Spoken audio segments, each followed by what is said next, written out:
Ready whenever you are, Michael. Okay, so what was the hardest routine? Which one? Because there are incredible, look, we know that everybody's gonna go and put everything side by side.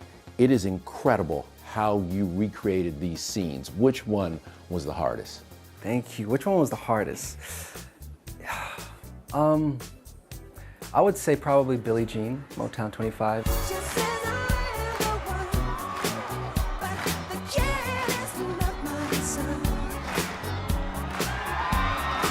Because I wanted to get as close as I possibly could to that frame by frame.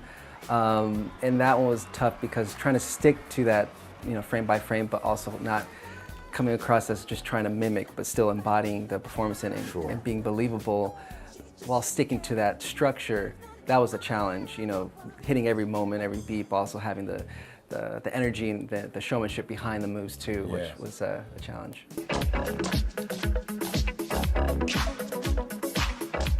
And what was it like shooting Thriller? Because I've heard the night was a full moon, and I have some friends who actually saw it that night on the set, and they were like, it was incredible. It was like otherworldly because it was channeling the night that they shot it.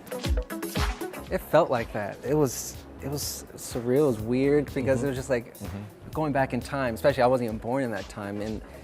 And for me to see and look in the mirror and I'm the zombie version of Michael. Yeah. And then to see all the zombies around me, it was one of my favorite moments, I think, during the duration of filming. So this is the start of your acting career? Yeah, absolutely, this is just the start.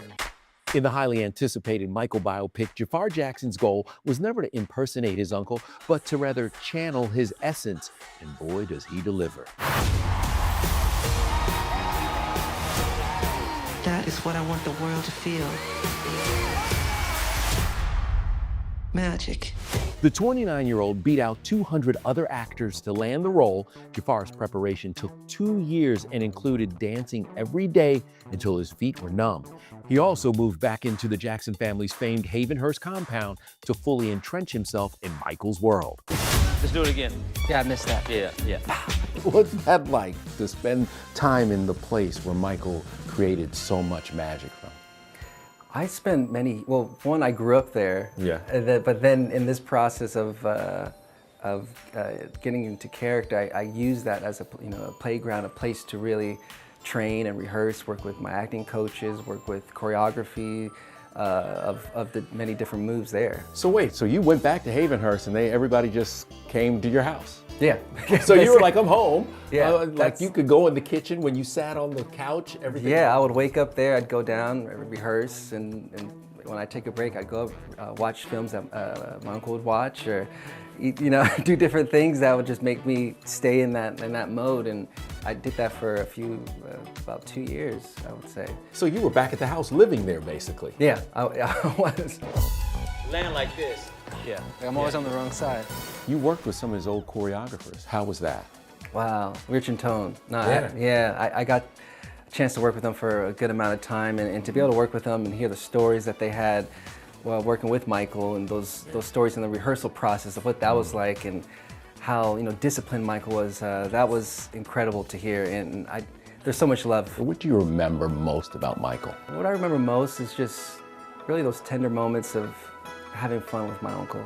And if it was my Uncle Jackie, my Uncle Marlon, but my Uncle Michael, and we'd come over to Havenhurst where I grew up, and we'd have family day, and it was just so fun. We'd play board games, we'd just play hide and go seek, we'd have a lot of candy, watch movies, so it was always a lot of levity and fun. When did you realize that you're like, damn, we're pretty famous?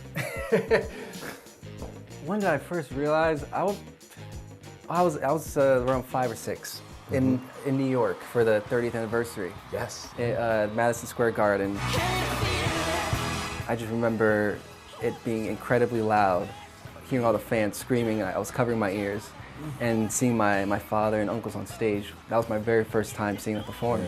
And I feel like that's when I first realized that they're incredibly important, and their music means a lot to the world just by hearing and seeing the fans' reaction. Because I was so young, so I couldn't really fully comprehend, the magnitude of their appeal to people. But as I grew older, then I started to really understand. People always told me, be careful Michael, I knew you were different the moment you were born. I think one of the things I took away from this movie also was how lonely Michael was. That this movie shows you that he was alone so much, and that's why he had his animals and other things. Yeah. How important was it to show that personal side of your uncle? It's incredibly important, and I think this film does an amazing job with that, showing those quiet moments, Yes. showing the creative process, which he was, very secretive about, and not allowing Timmy to see how he creates. But I think those are really important moments to feel and also see, especially as someone that's a newer audience to understand him. Also have those amazing moments that you're familiar with, the Billie Jean Thriller, the Beat It, and those iconic moments, but also the moments leading up to that, and like what was his mindset like? What was he feeling leading up to those moments, which is important. I believe music can change the world.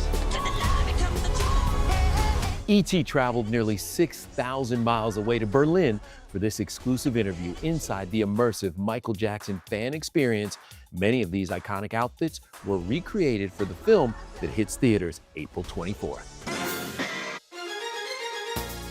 And this was one of my favorites, honestly, the Victory Tour. Victory Tour. Oh yeah, And you but to weren't see around? YouTube footage of it, Okay. I became a huge fan of just the whole show itself. So to see it come to life on the set, they had the actual real lights they brought back for this, and then the wardrobe was one of my favorites. Playing the different eras was really exciting for me, and also a challenge, especially with the moves, the movement. Like, because 80s is one thing, but to learn the 70s was a whole new thing. Now, this movie is just the beginning. So what will we see in the next phase of this? Oh, I'm excited to see. There's so much to tell Michael's story. You can't fit all into one movie. It's possible. I think impossible to tell in 2 hours. So I'm definitely looking forward to seeing what will come about in that way, and it's definitely in the making. Is that already done, or you're making it now? What is the latest It's on in the that? early development right now. Yeah. Oh, okay. Yeah. So you're ready. You still have to stay in Michael mode. Yeah, that's right. I do. There is the Grammy jacket. It's really That is heavy, huh? It is heavy, and I'm glad I didn't have to perform with it. It's just that moment when holding all the Grammys. Yeah. Yeah. Bad. Oh yeah, Bad. You got the Billie Jean Motown 25, Thriller, Beat It, Don't Stop Till You Get Enough, Yeah. The Tuxedo. The tuxedo. That was fun. The tuxedo. I remember rehearsing, and I wanted to rehearse with the tuxedo to get a feel for it, because I was rehearsing in just normal clothes, rehearsal clothes, and it's a different thing performing with the tuxedo on, you know? Yeah, it's hard. Well, it has to be loose, right? It needs to be. They have to adjust it specifically to do certain moves, so that was interesting. But that's one of my favorite looks too of Michael's. It's so clean. I know that you're a Jackson and people already know you and everything, but this is one of those moments where everything will change for you. Have you prepared for that moment? To the best of my ability, and I've been very fortunate to grow up and see that with my father and uncles, and to have the guidance and the support from my family, and they've given me so much incredible, such insight on the business and what to look out for, So I'm not going into it too blind-sided, and I think I have a really strong foundation, but I don't know. We'll see. I don't know how many places you can go anymore. I'll be honest with you. After this, I don't know how, life changes. Did they give any piece of advice about it? To not take anything too serious, and everything is, it's all smoke and mirrors. You don't, they build you up, and just kind of keep your foundation, keep people around you trust, and take time each day to ground yourself. And just stay calm. Yes, I believe in me, so you believe in you.